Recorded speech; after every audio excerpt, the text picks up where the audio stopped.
Hello, हाय, नमस्कार.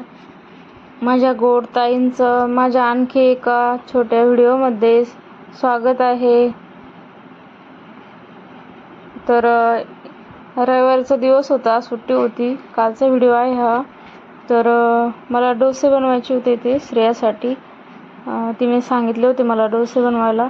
तर त्यासाठी मी ते तीन वाट्या तांदूळ घेतले आणि 1 वाटी उडदाची डाळ घेतली.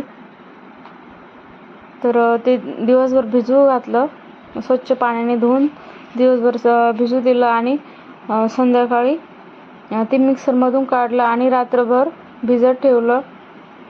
आणि तर मी त्यानंतर सकाळी डोसे बनवायला घेतले. खूप छान पीठ भिजलं होतं, छान फुगलं होतं पीठ. तर त्यामध्ये मी काही नाही टाकलं, सोडा नाही टाकला, छान तसंच म्हणजे हे ठेवलं, फक्त मीठ टाकलं होतं. तर खूप छान डोसे झाले होते. इथे जाळीदार डोसे बनले होते आणि टेस्टी पण खूप छान झाले होते.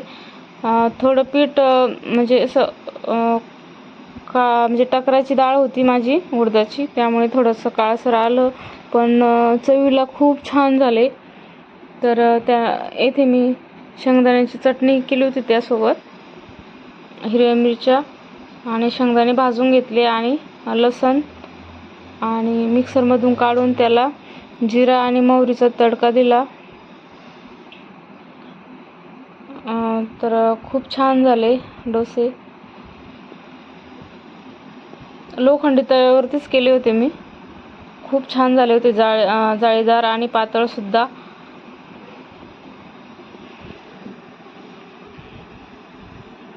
त्यानंतर मी चटणी काढून घेतली मिक्सरमधून, शेंगदाण्याची चटणी केली होती मी त्यासोबत, डोश्यासोबत. खूप छान झाली होती चटणी. तर तुम्ही सुद्धा अशा पद्धतीने करून बघा. आणि नवीन असाल माझ्या चॅनलवर तर सबस्क्राईब करा, शेअर करा, लाईक करा आणि व्हिडिओ स्किप न करता पूर्ण बघा.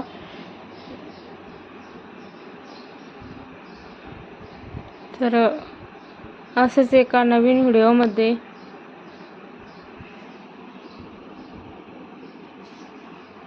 तर येथे मी तडका दिला आहे शेंगदाण्याच्या चटणीला, जिरा आणि मोहरीचा.